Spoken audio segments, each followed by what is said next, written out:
SLBC tunnel దగ్గర జరుగుతున్న ఈ ఆపరేషన్ ఏదైతే ఉందో రెస్క్యూ ఆపరేషన్ కి సంబంధించి కాసేపటి క్రితమే మంత్రి జూపల్లి కృష్ణారావు ఒక అప్డేట్, కీలకమైన అప్డేట్. యాక్చువల్లీ ఈ 8 మంది ఎవరైతే ఉన్నారో 99% చనిపోయి ఉంటారని భావిస్తున్నాం. అండ్ ఇంకోటి ఏంటంటే ఇప్పుడు ఈ 4 మృతదేహాలు ఒకే చోట, అది కూడా 3 ఫీట్ల లోతులో గుర్తించాం. సో వాళ్ళందరూ కూడా చనిపోయి ఉంటారు అని కూడా భావిస్తున్నాం. కాబట్టి ఆ 3 ఫీట్ల లోపల ఉన్నటువంటి మృతదేహాల్ని వెలికి తీసే ప్రయత్నం చేస్తున్నాం అనేటువంటి మాట అఫీషియల్గా చెప్పడం జరిగింది. ఇప్పటి వరకు కూడా అంటే అంబులెన్స్లు కావచ్చు, లేదంటే హెలికాప్టర్ కావచ్చు, ఒకవేళ ఎవరైనా ప్రాణాలతో బయటపడితే వెంటనే వాళ్ళని తీసుకెళ్ళి దగ్గరలో సమీపంలో ఉన్నటువంటి హైదరాబాద్కి తీసుకువెళ్ళి వాళ్ళకు మెరుగైన ట్రీట్మెంట్ కోసం తొందరగా చేరుకోవడానికని హెలికాప్టర్ని కూడా ఇక్కడ అరేంజ్ చేయడం జరిగింది. అట్లాగే అంబులెన్స్లు అంటే గాంధీ అండ్ ఉస్మానియాకి సంబంధించిన అంబులెన్స్లు ఈరోజు చేరుకున్నాయి.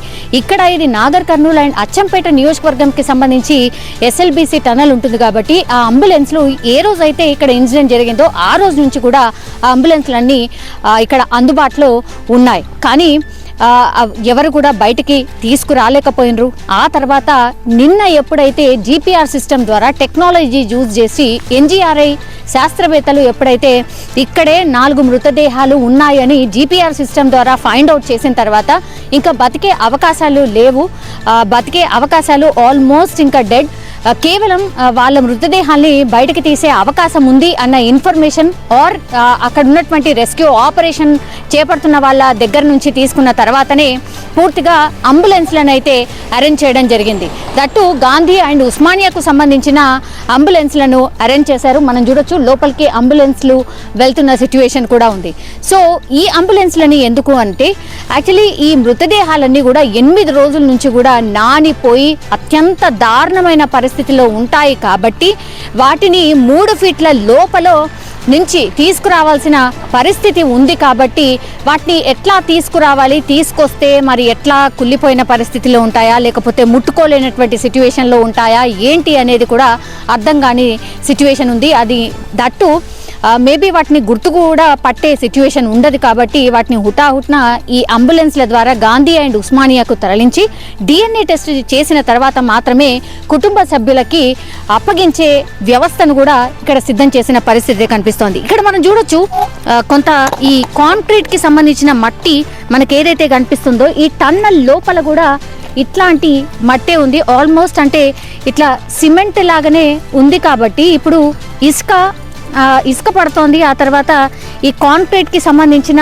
మట్టి అక్కడ ఉంది అండ్ వాటర్ కూడా ఊట పూర్తిగా వస్తూ దీని మీద పడుతుంది. కాబట్టి మీరు చూడండి, ఇది ఒకవేళ ఇక్కడ చూడండి ఎంత టైట్ అయిపోయిందో, ఇలా అన్నా కూడా మనకు కదలట్లేదు. అట్లాంటిది ఇప్పుడు టోటల్లీ దాని మీదనే ఇసుక పడుతుంది, ఆ తర్వాత వాటర్ పడుతుంది. కాబట్టి మనం ఎంత ఇలా అన్నా కూడా రావట్లేదు. ఇప్పుడు ఇట్లాంటి మట్టి కిందే అంటే ఇట్లాంటి కాంక్రీట్కి సంబంధించిన దాని కిందే 3 ఫీట్లు అంటే ఆల్మోస్ట్ ఇప్పుడు ఇది మట్టి కదా, మీరు ఆ లోతును చూడండి, ఆల్మోస్ట్ 3 ఫీట్ కంటే కొంచెం ఎక్కువగా ఉంది. బట్ 3 ఫీట్ అంటే ఇక్కడి వరకు అనుకోవచ్చు. ఆల్మోస్ట్ ఇక్కడి వరకు 3 ఫీట్ అంటే ఇక్కడి వరకు. సో ఈ 3 ఫీట్ కింద అక్కడ డెడ్ బాడీస్ ఉండిపోయినాయి. కాబట్టి ఆ బాడీస్ని తీయాలి అని అంటే ఈ కాంక్రీట్ని పూర్తిగా తవ్వాల్సిన సిచ్యువేషన్.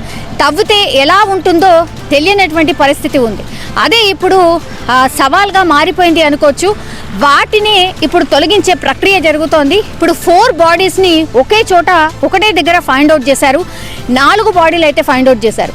కానీ ఈ మెషిన్ ఏదైతే లోపల ఉండిపోయిందో ఆ మెషిన్ని కట్ చేసిన తర్వాత మిగతా బాడీస్ ఇంకా ఈ 3 బాడీస్ కూడా ఆ మెషిన్ కింద ఉండిపోయాయని జూపల్లి కృష్ణారావు స్వయంగా మంత్రి గారే చెప్పిన పరిస్థితి. సో మంత్రి గారే ఈ స్టేట్మెంట్ ఇచ్చారు. కాబట్టి ఈ మెషిన్ లోపల ఏదైతే ఉండిపోయిందో దాన్ని కటింగ్ ప్రాసెస్ జరుగుతోంది.